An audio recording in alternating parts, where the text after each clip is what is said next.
We're going to be in some wonderful territory tonight. And while what they're going to go through is about 10 verses or less, what we're going to go through is 2 or 3 chapters. So I hope you're prepared and ready and can follow along, and every once in a while speak out, because that helps make the class. Last night's participation saved an old man from disaster.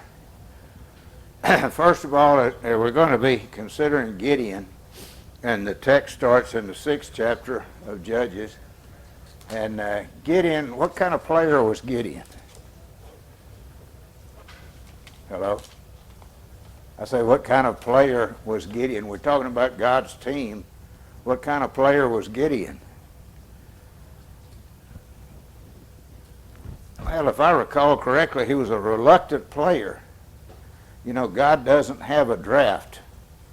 God only takes those who are convicted players who want to play. But some of us have to be made to want to play. And that was the case with Gideon. So we want to set the stage for this first, if you don't mind.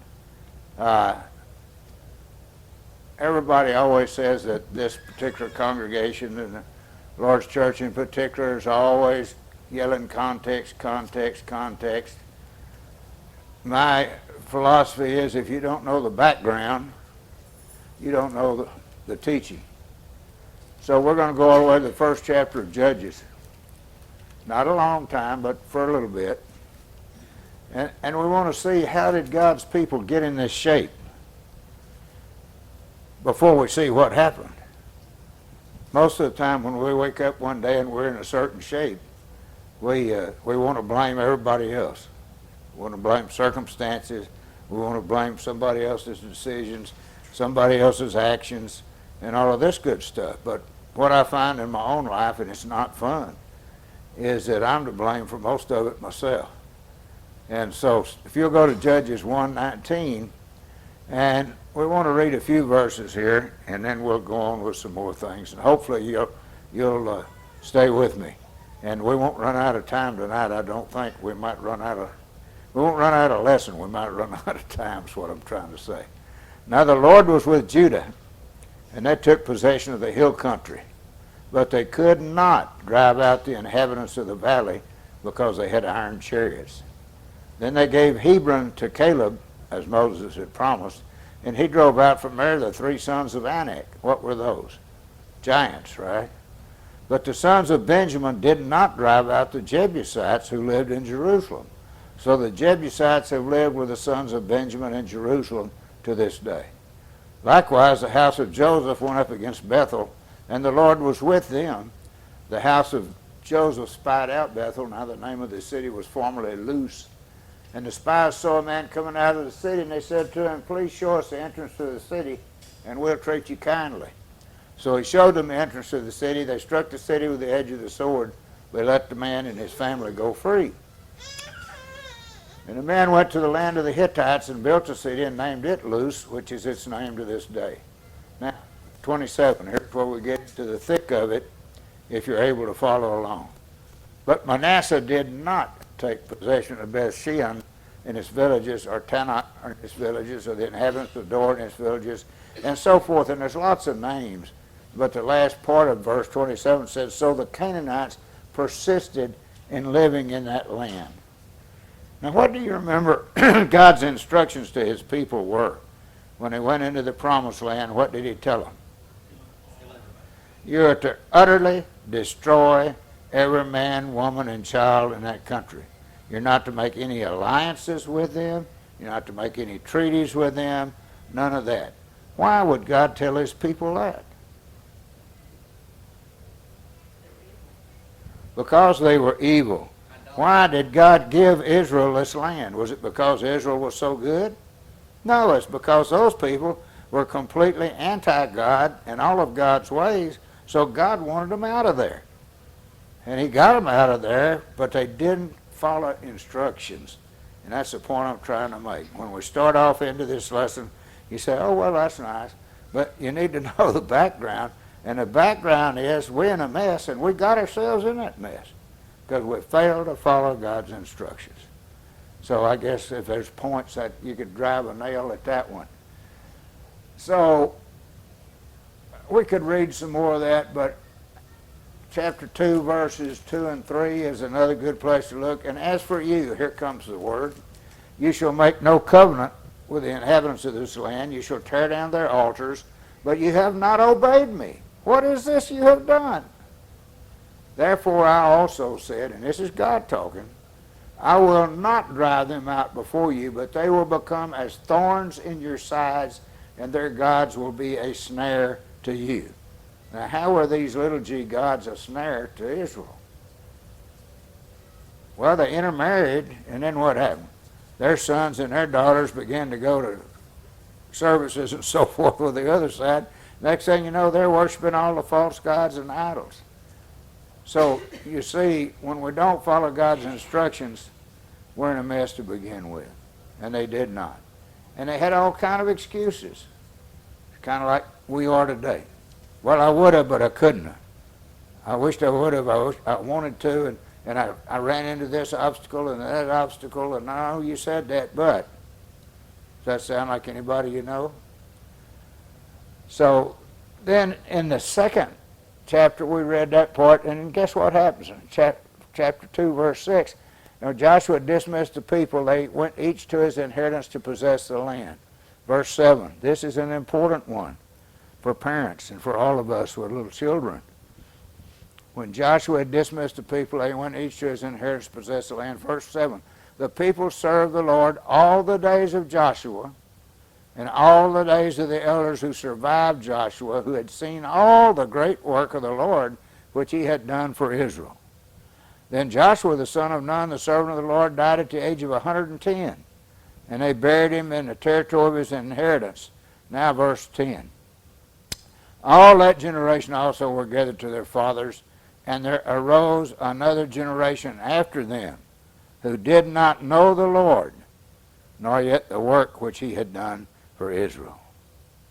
Number 2. First, well, we would have, but we couldn't, and we tried, and you know, all the excuses. But now when they completely leave after the death of Joshua and his elders who survived him and had seen all of this and knew what was happening, it just multiplied. Now in chapter 3, verses 4 through 6, pretty soon we're going to get there, so y'all be patient. We're going to get to Gideon here after a while. So verse 4 in chapter 3, they were for testing Israel to find out if they would obey the commandments of the Lord, which he had commanded through their fathers through Moses. The sons of Israel lived among the Canaanites, Hittites, Amorites, Perizzites, Hivites, and the Jebusites, all those ites. Verse 6, and they took their daughters for themselves as wives, and they gave their own daughters to their sons, and served their little g gods. So where did all this come from? All this mess we're in. You know, Ollie, look at the mess we're in, Ollie. Well, where did it all come from? It all came from disobeying God's instructions, from not listening and not doing what they've been commanded to do. Is that still happening? Yeah. And it will happen if we allow it to happen. So that's kind of an introduction. It might not be the best one you ever saw or the one you were looking for, but I want you, if you write in your Bible, and it's okay with God, I think, if you do, because I write in mine all the time. I don't know how you do it on the phone, some of you, but I want you to put an S, 2 S's by verse 1 in Judges chapter 6. Go to Judges chapter 6 and put 2 S's by verse 1. You'll get this in a minute. And 1 S by verse 4, 1 S by verse 6, and 1 S by verse 14. Now how many S's is that? 5 S's.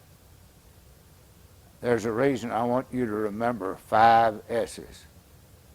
And it's been repeated over and over in Judges. It's still being repeated today. The first S is sin. That's where it all starts. What is sin? Not doing what God commanded us to do. That's sin, breaking God's commandments. Second S is servitude. What happened to Israel when they left God and worshiped the little g gods? God gave them over to their enemies and they were enslaved for a number of years. Okay? And how long do you think as a slave who's being placed into servitude, how long before the third S, and that's sorrow? How long before the third S takes place? Imagine being a slave. How many rights does a slave have? Nary one. You do what the master says when the master says it, or he can kill you on the spot and be justified. Sin, sorrow, sin, servitude, sorrow, now we're sorry. What made us sorry? All of the things that are happening to us. Suddenly we see it. Well, I should have, I wished I'd, and I could have, and so forth, but we've got to the point of sorrow. Then comes supplication. What is that? Crying out to God for help. Who else can you cry out to? You look at where you are and you're in the middle of a mess. How did you get in that mess? Well, you didn't do what God said to do. Then you became a slave. Then you're forced into servitude. Then you became sorry the first day, I bet you. I don't think I'd make the first day without being sorry. And then I began to call out, oh God, please get me out of this mess. Without asking how I got here, God, just please get me out of this mess. Please deliver me. The last S is salvation. So we have sin, servitude, sorrow, supplication, and salvation. Can you remember that? Do you want to remember that? I hope I should ask, I guess. Maybe you want to remember that. But that happened 7 times in the book of Judges. 7 times God gave Israel over to their enemies. Why? Disobedience. They did not do what God had told them to do, so they were placed in servitude. And then came sorrow, then supplication. Then God raised up a judge, not a guy with a black robe beating on the bench, but a deliverer was what a judge was. To deliver God's people when God felt sorry for them after they cried for so long. Now here we're going to talk about a guy named Gideon in Judges chapter 6. And the beginning of that I think was about 7 verses, but you're going to find as we have time, we're going to expand that through chapter 8 probably, if that's okay with you. Because we run out of gas last night before we run out of time, so tonight we may run out of time before we run out of gas. But this is some of the finest writing in the Bible, folks, to get our attention. And we fail to see it so many times. Well, that was them. This is us. It's not, that was another time. Same principles apply, do they not? Am I barking up the wrong tree? Huh? Hello? Anybody? Am I wrong? Don't the same principles still apply?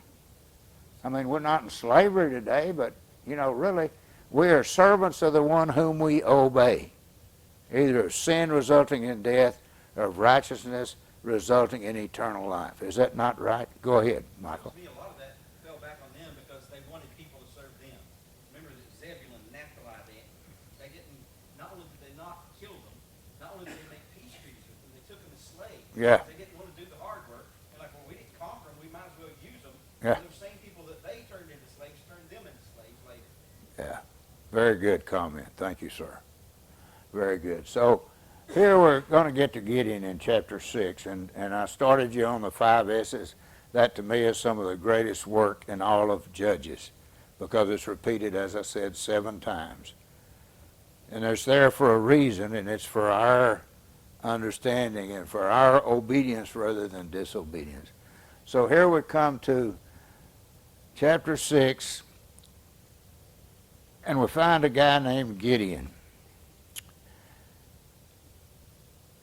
After we get the first 10 verses, where at the 10th verse, God says to them, I am the Lord your God. You shall not fear the God of the Amorites in whose land you live, but you have not obeyed me. Indictment, right? Was it a false indictment or a true indictment? True. You're right. So then the angel of the Lord came, and he sat under the oak that was in Ophrah, which belonged to Joash the Abiezrite, as his son Gideon was beating out wheat in the winepress. Why is he in the winepress beating out wheat? That's where you stomp the grapes and make the wine, isn't it? What's he doing? Hiding out, right, Johnny. He's hiding out. Why? He's scared to death of the people that they're serving. Every time they got their crops ready to bring in, these people came from everywhere and just totally destroyed the crops, killed their animals, destroyed the land, did everything they could do. And so he's hiding down in a wine press, beating out wheat, hoping he's not going to be seen. You got that picture? Then the angel of the Lord appeared to him. And we'll get Michael and Wayne and some more people to help me out here in case I fall on this. I don't think I will, but the angel of the Lord, as it's referred to, is thought by most scholars, and some people have even proven it, they say, that the angel of the Lord was Jesus. The angel of the Lord was Jesus. So he's standing up here on the edge of the winepress looking down at Gideon, and what does he say in verse 12? The Lord is with you, O valiant warrior. Can you just see Gideon looking around in that little hole he's in, that wine press, looking around to see who's in there with him? He knew the guy wasn't talking to him, right? He knew he was no valiant warrior. He's a coward. He's hiding in there to beat out a little grain so they'll have something to eat. He doesn't want to be killed. He doesn't want to be captured. He doesn't want any of that, so he's hiding out. And Gideon said to him, "Oh, my Lord, if the Lord's with us, why then has all this happened to us?" We know the answer, don't we? We got the answer before we started the class, or as we started the class. We know why it happened to him. And he goes on to ask the angel of the Lord, where are all his miracles which our fathers told us about, saying, did not the Lord bring us up from Egypt? But now the Lord has abandoned us and given us into the hand of Midian. I hope you're reading ahead, or at least staying with me.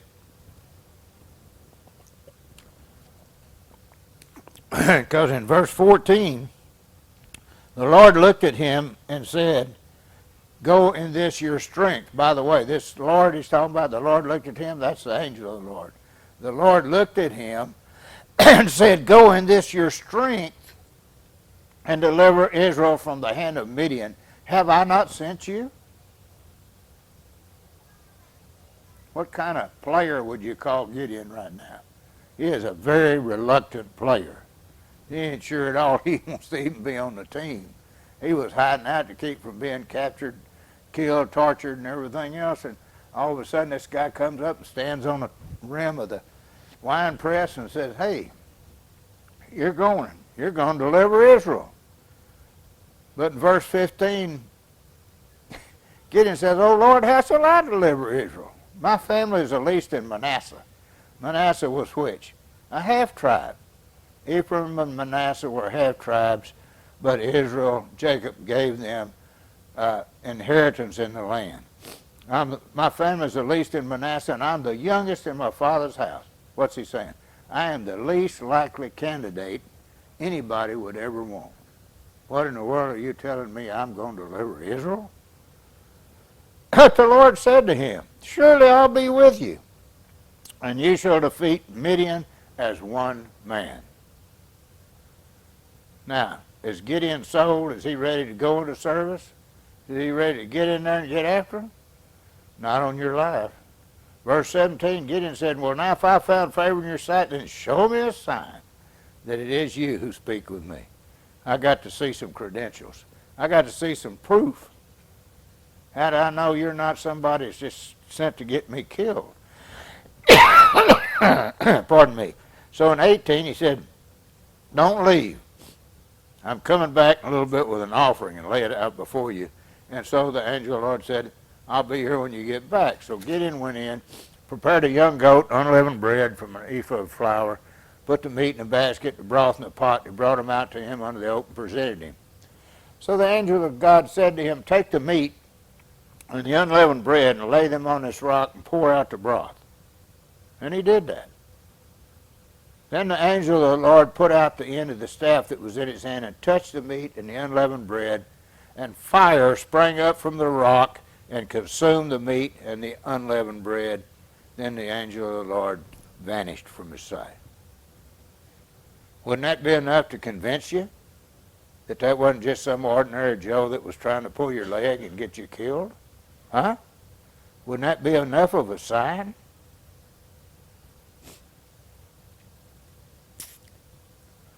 Well, Gideon was afraid now because he saw it was the angel of the Lord, and he said, oh my goodness, I've seen the angel of the Lord face to face, and I'm going to die. But the Lord himself said to him, peace to you, do not fear, you shall not die. What's God saying? I had to get your attention. Does he have it yet? Huh? Some of you who've read this story and lived this part of this story and know this, I'm sorry, I meant to say account. I don't like story.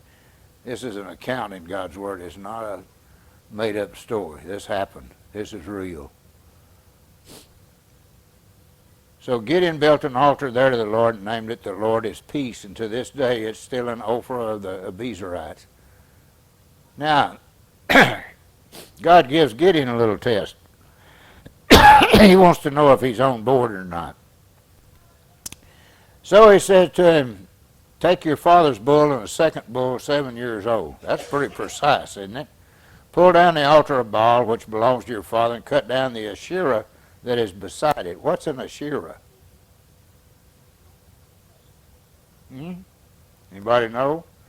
That's an image to the female goddess. Baal was a goddess of fertility, sex, and all that stuff, and the female counterpart was Asherah.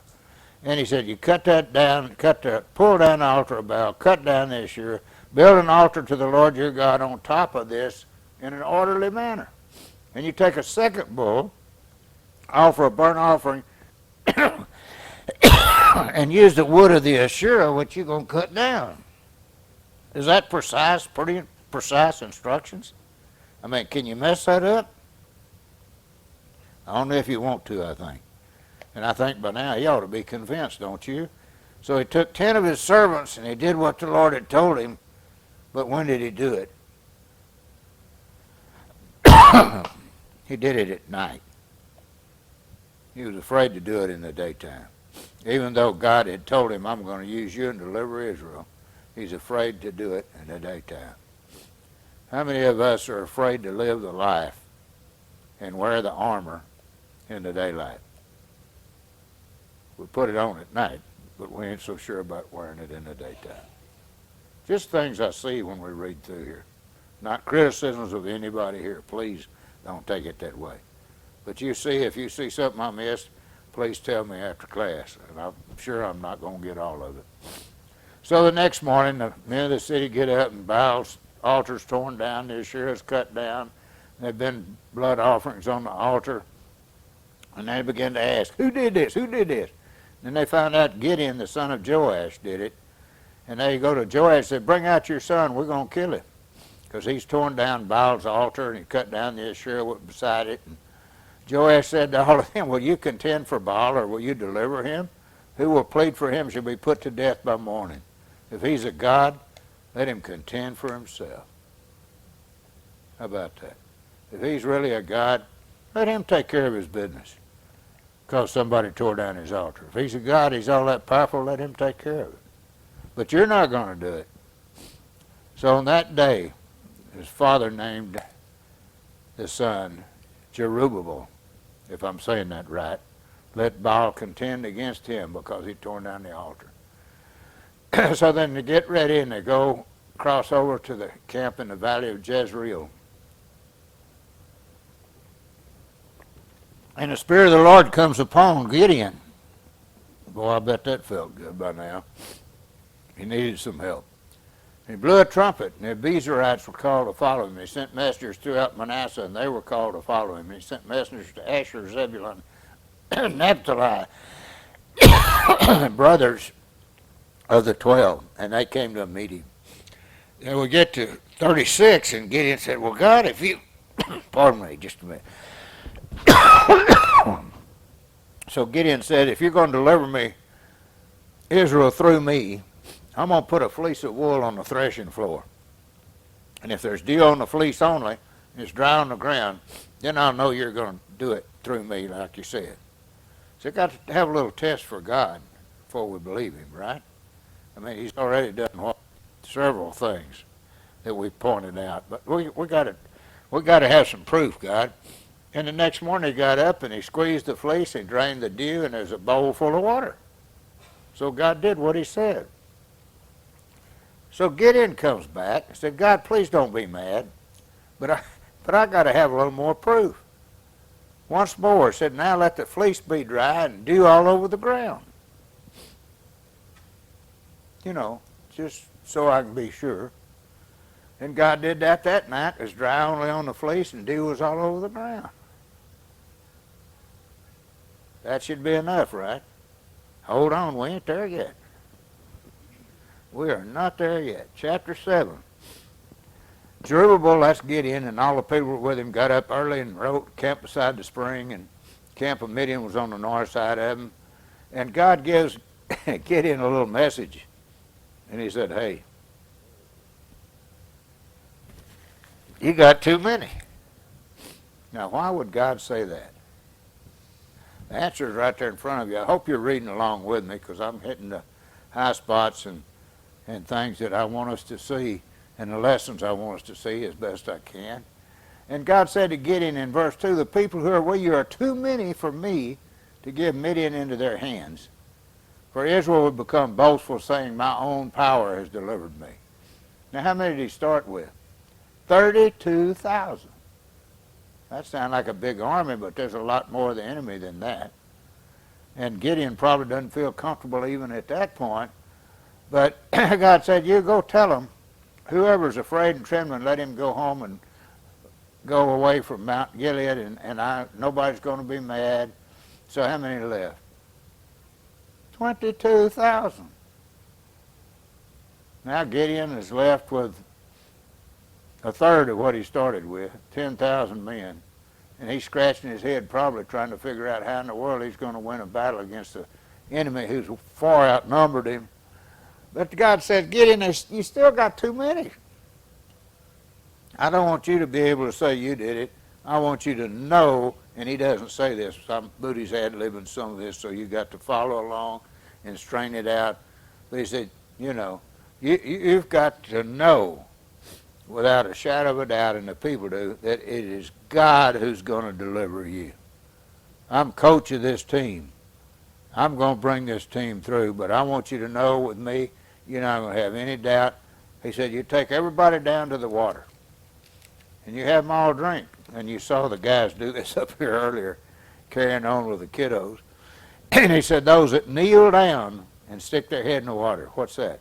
Total disregard for everything around them. Send them home. And the ones that pick up water in their hands and lap it like a dog, that's your army. So I'm sure much to Gideon's chagrin, another 9,700 go home. Gideon is left with 300 men against an innumerable enemy. And God said, I'm going to deliver you with those 300 men. And I'm going to give them into your hands, so let the other people go. Everybody go. So the 300 men took the people's provisions and their trumpets. Now, all 300 of them have got trumpets. And now, one more thing. God knows Gideon still has doubts. What's God's opinion of doubt? He doesn't hate Gideon for it. So what does he do? One more lesson. We've already had the wet and dry and wet and dry, or dry and wet, and now he says, take old Purah, your servant, if you're afraid to go down there by yourself, and go down to the enemy's camp. And he's not sending them to see, he's sending them to hear. So they get down there and they overhear a conversation between two soldiers. And by the way, look at verse 12. The Midianites, the Amalekites, and all the sons of the east were lying in the valley as numerous as locusts. and their camels were without number, as numerous as sand on the seashore. That's the size of the enemy, and Gideon has a whopping 300 men with him, and he ain't got a clue what's going to happen. But God said, that's enough. We're going to take care of it. So Gideon and his friend Purah, his servant, go down there, and the man was telling a dream to his friend. 2 soldiers, I reckon, and he said, I had a dream as a loaf of barley bread tumbled into the camp of Midian, and it came to the tent and struck it so that it fell and turned it upside down, and the tent lay flat. What a dream, huh? But his friend replied, this'll get you now, this is nothing less than the sword of Gideon, the son of Joash, a man of Israel. God has given Midian and all the camp into his hand. Now remember how many soldiers Gideon's got? 300 against all this innumerable foe. And when Gideon hears the account of the dream and he hears the interpretation, what does he do? Finally, he's got it, folks. How do we know he's got it? It said he bowed in worship.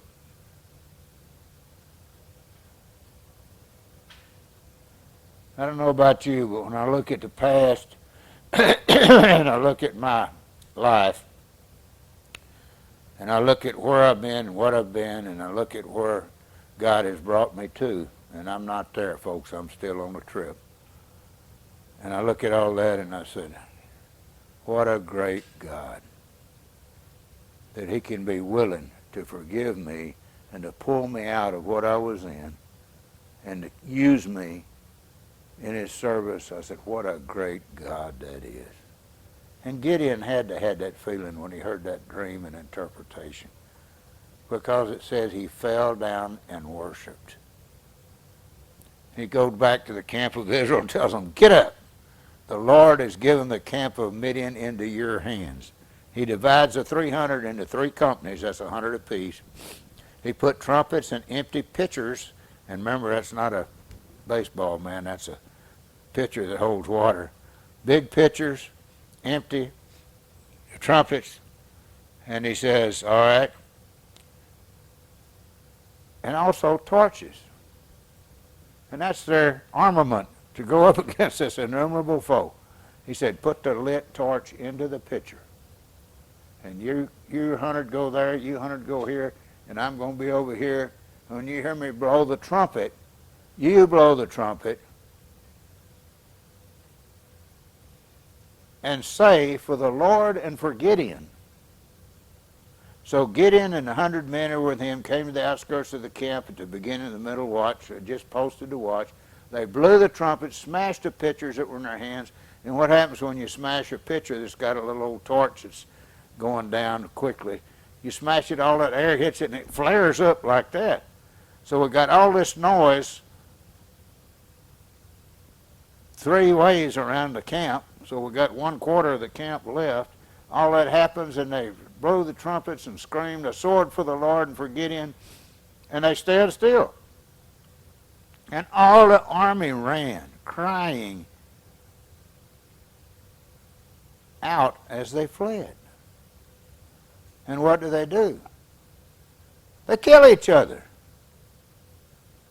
They have such mass confusion over 3 different directions they're being attacked from, and they think it's a huge army attacking them, and it's 300 men, and the lights flare, and the trumpets go, and everybody hollers, and they start killing one another.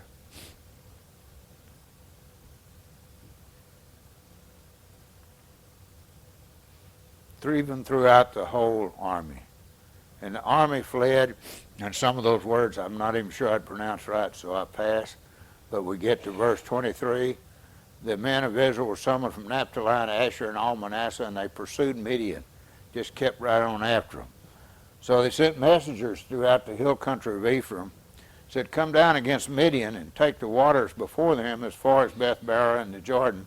So all the men of Ephraim were summoned, and they took the waters. And when they took the waters, they captured the 2 leaders of Midian, Oreb and Zeb. And they killed Oreb at the rock of Oreb, killed Zeb at the winepress of Zeb. while they pursued Midian, and they brought the heads of those two guys to Gideon from across the Jordan. And then the men of Ephraim rise up against our hero Gideon, and he's not a hero, he's just a man that finally decided he'd fight in God's army. Not only did he fight in it, but he led it. And so he said, what have you done to us, not calling us when you went to fight against Midian? And they were going to fight them. And he said, wait, what have I done in comparison with you? Is not the gleaning of the grapes of Ephraim better than the vintage of Abiezer? God gave the leaders of Midian, Oreb, and Zeb into your hands, and what was I able to do in comparison with you? So their anger subsided. Everybody's going to be calm after that. Then Gideon and the 300 men who were with him came to the Jordan. They're still pursuing. They're worn out, but they're still chasing the remainder of the army of Midian. And he said to the men of Succoth, give me loaves of bread for the people, for they're weary, and I'm chasing these two kings of Midian. And the leaders of Succoth said, are the hands already in your hands that we should give bread to your army? And Gideon said, well, all right then. When the Lord has given Zebah and Zalmunna into my hand, then I'm going to thrash your bodies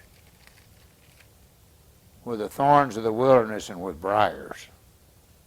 And I kind of think he meant that, don't you? Let's keep following along. He went up from there to Penuel, and he spoke similarly to them, and they answered him just like the others answered him.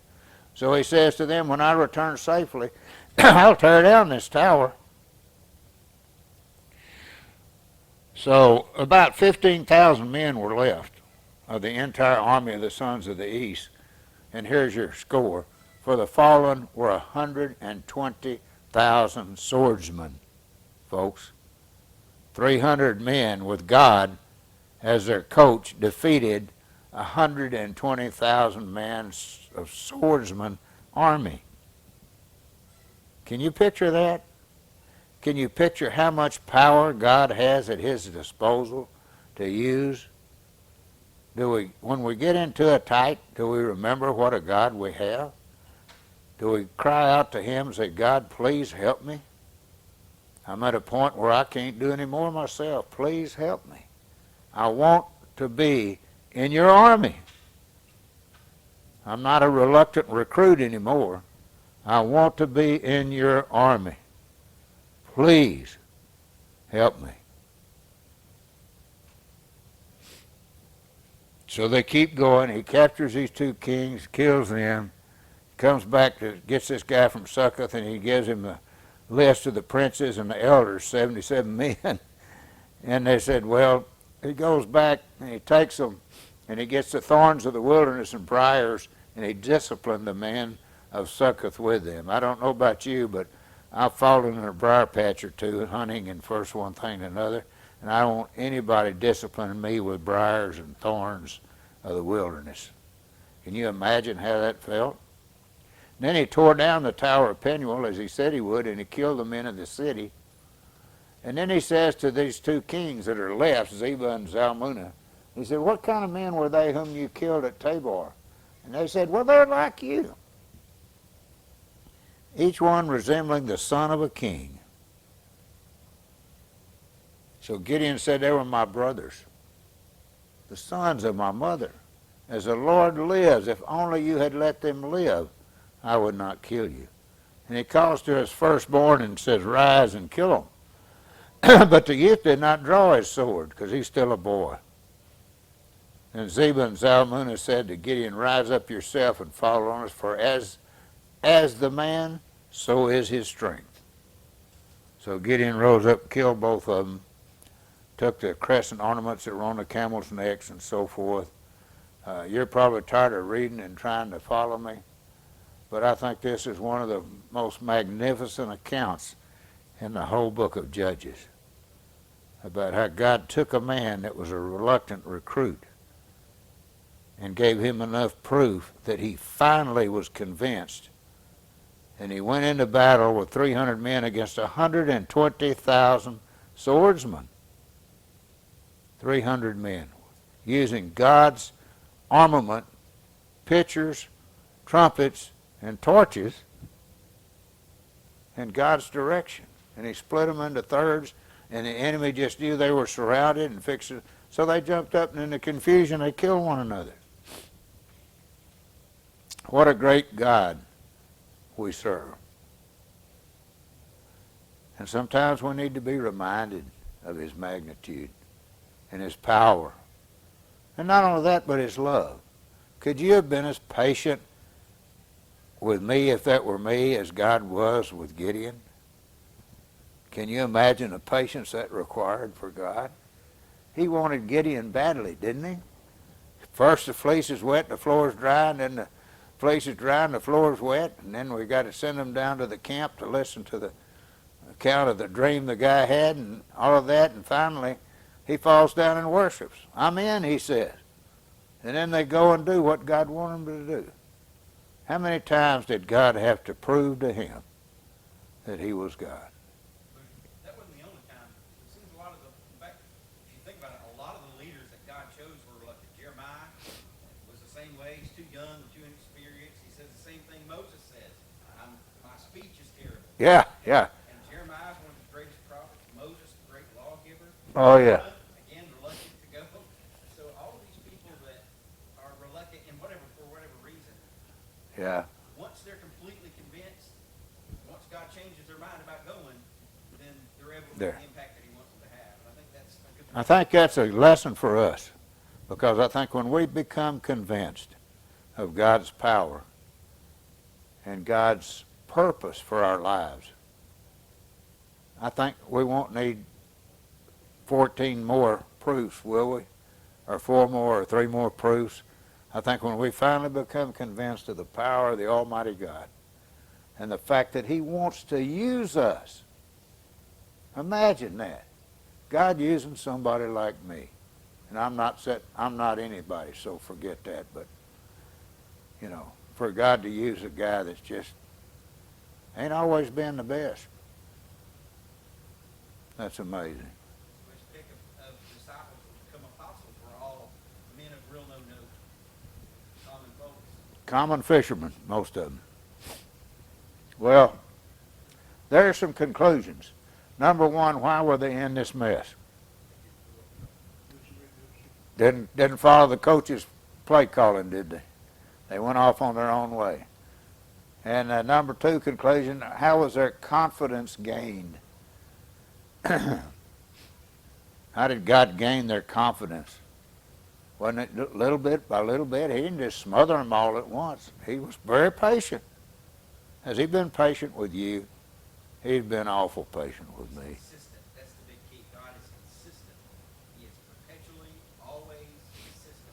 He doesn't vary. There is no change in him. He's always going to be exactly who he says. Yes, sir. And finally, the last conclusion I reached, and you might have 10 more, I hope you do, have something to talk about, but the victory is gained through following the coach's orders. It's not gained by doing what I think might be right or doing what I like to do, but it's gained by following what God says to do. Now, please, could I hear from the class? Last night you saved my bacon. I'd be glad to have that happen again. This might not have inspired you as much as that, I don't know, but boy, them Spurs did good last night, I'll tell you what. One thing, Booty, you find is that feeling unqualified is not disqualified. Yeah, You know, we sometimes feel like we're not good enough. We don't Yeah. know enough, or we're embarrassed. That's not necessarily just because you feel unqualified.